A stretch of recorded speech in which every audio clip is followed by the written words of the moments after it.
Hey everybody, I'm Tim Hiller, and welcome back to Next Level Leadership Conversations. My guest today in our conversation is Rudy Niswanger. Rudy was a center and an all SEC performer at LSU, where he played for Coach Nick Saban. He was a 4.0 grade point average in pre-medicine and was on the path to be a medical doctor. In fact, his MCAT score was in the top 10% in the country, but got different plans as he transitioned into a career in professional football. He was signed as an undrafted free agent with the Kansas City Chiefs and spent several years in their organization as well as the Detroit Lions. Today, he's a business owner and a CEO of the Joe Gear Company and several other businesses under them, and he's still using his leadership. These conversations are designed to help you grow not only on the field as an athlete, but also off the field in your character, in your leadership, and in your service. And Rudy Niswanger is an incredible example of all these things. I hope you enjoy our conversation. Hey, Rudy, thanks for being with us and joining us to have a leadership conversation. We're going to talk about values today, but before we jump into values and what they are and why they matter, give us a little bit of your journey and your story so we can get to know you better.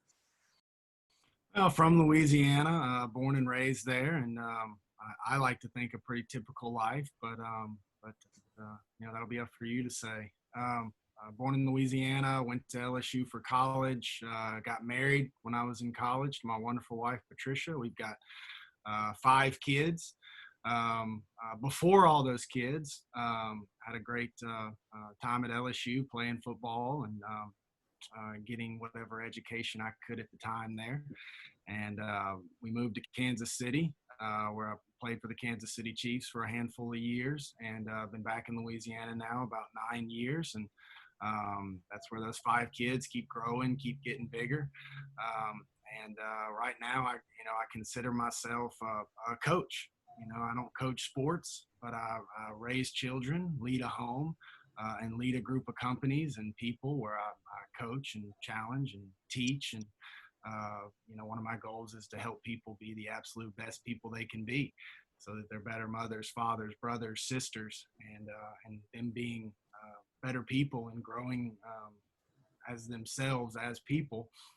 Then the byproduct is we end up with better employees. So Absolutely. What I do. That's awesome. And, a lot of the young athletes listening to this, aspire to play at a high level. And you certainly did that, as well as virtually everyone we're talking to in this video series. And we talked to Barrett Jones just the other day, a good friend of yours and mine. And you both played for the same head coach and Nick Saban. Take us in that locker room a little bit and talk about some of the valuable lessons that you learned, not just in football, but also in life through that experience.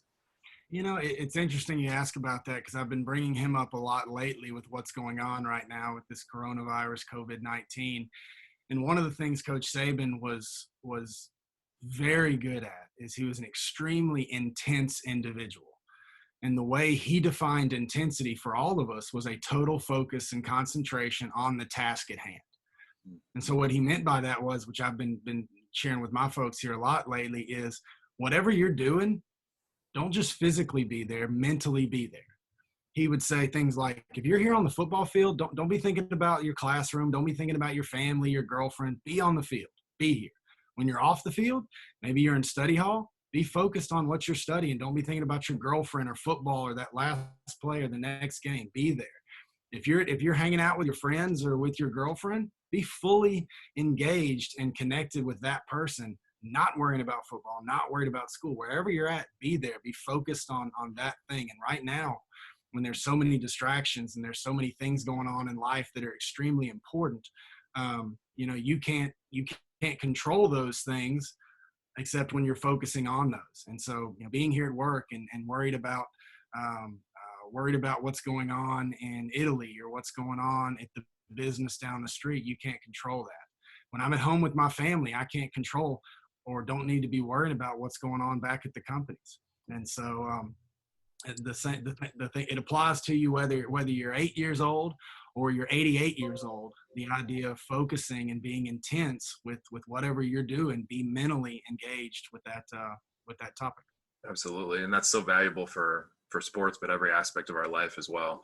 This is one of my favorite topics, this topic of values. And we define that as the beliefs that guide my life. So there's a set of core beliefs that, whether we've defined that or not, we probably hold in some semblance, and then those produce actions. So talk to us about values and the importance that you feel they hold in someone's life, not just a leader, but anyone. Yeah, and just in general, in talking about values, similar to what you just said there, Tim, one of the things I've always said and believed is that your experiences drive your beliefs, your values. Your beliefs drive your thoughts, all right, which drives your actions, which drives your results. So if you don't like the results you're getting, go back to what are your beliefs, go back to prior to that is what are your experiences. And so if you need to create new experiences that lead to new beliefs, which lead to new actions, which will change your results. Too many people focus on the results and they don't go back to what are the things that they believe, what are the values that they hold. Because if those values drive your actions, which drive your results, those are the things you got to focus on. And so I think all of us every single day have a lens with which we interpret every single thing that we do. And that lens ought to be your beliefs, or one of the things we talk about in my family and at the companies, we talk about our core values. And these aren't things that we post up on the wall. These aren't marketing statements. These are just simply ways of thinking about things and approaching the world that I don't have to know the answer to every situation. I can run it through these core values and say, okay, yeah, that's what we're going to do based off of the beliefs that we have. So if I'm a young athlete listening to this, maybe I'm, age 9 through 18, somewhere in there, middle school, high school, or younger. Even at my young age, is there value in thinking about this and writing it down? I mean, what advice would you give to start Absolutely. to be intentional? Absolutely. The first thing I would do, I would recommend at that age is figure out what is important to you. And a lot of times maybe you're not even sure what that means. And so I would start in the same way that I started at that age, is look to the people that you trust. Talk to your parents, talk to your coaches, talk to older brothers and sisters, teachers, whatever it is, and ask them, hey, if you were at my age, what would be important to you, or what's something you wish you knew at my age?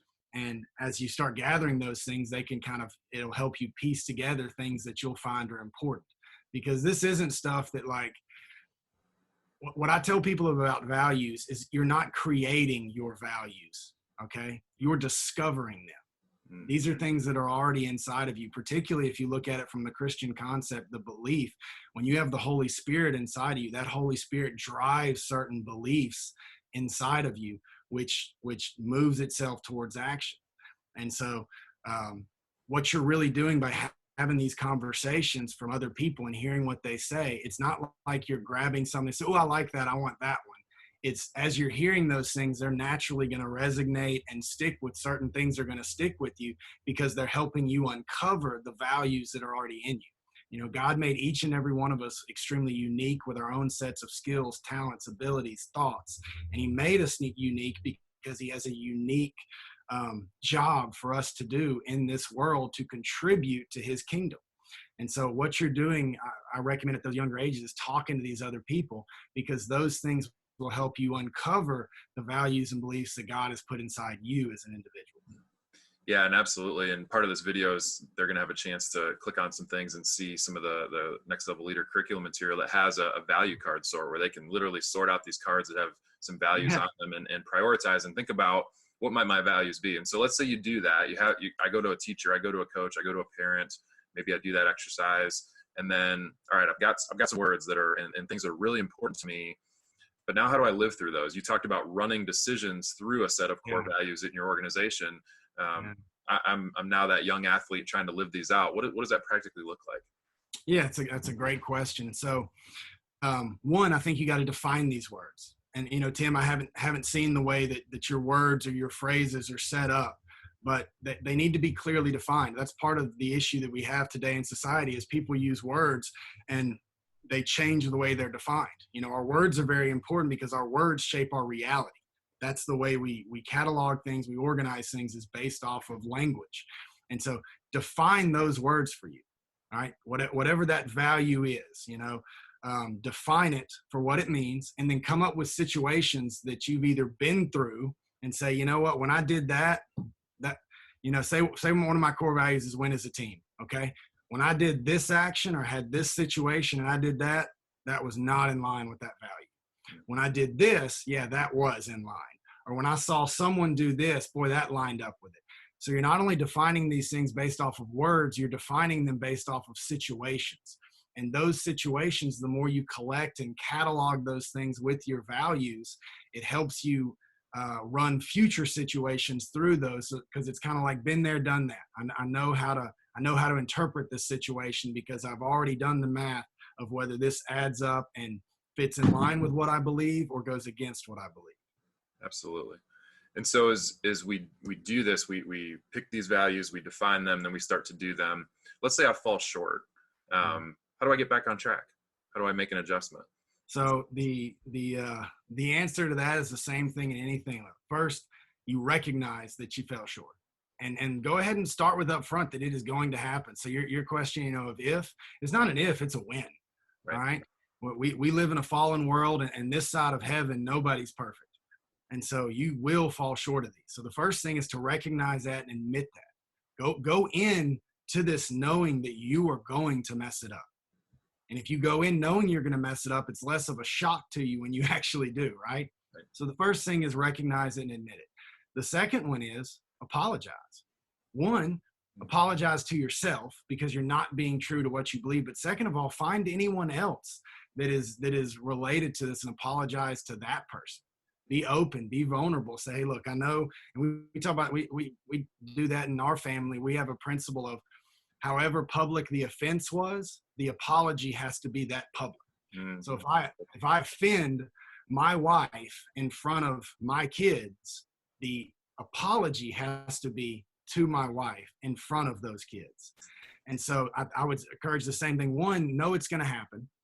Two, when it does happen, admit it, own up to it. And three, go and apologize to the person or the whatever group if it involved other people and say, look, I messed up here. I know I say this. I didn't live up to that. Here's what I should have done.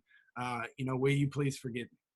Oh, it's so good, man. It's so good for leaders and for teammates and captains, people that are influencing others. So, hey, as we wrap this up, what's a final word of encouragement you'd have for everybody watching today? The only word of encouragement that I have for this on this topic of leadership, I think, is to recognize that everybody is a leader to somebody. Everybody, in whatever circle you're in, there is somebody that's looking up to you. All right. My 7-year-old son, he has a 4-year-old little brother that looks up to everything that he does. So no matter where you're at, you think, well, I'm not a leader. I wasn't voted the team captain or I'm not a manager here, or, I didn't even make that team. Whatever it is, there's somewhere in your life that someone is looking up to you for guidance on how they should act. And so every single one of us is a leader in some capacity.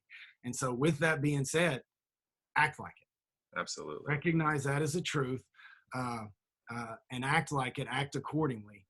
Because whether you volunteered to be that leader, whether somebody asked you or not, bottom line is you are. So you can fight it all you want, but you are a leader to somebody.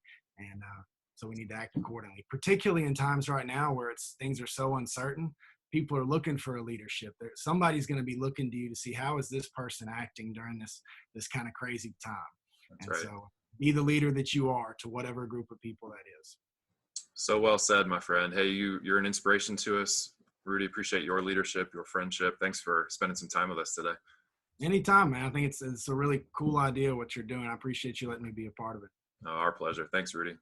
All right. Talk to you later, Tim.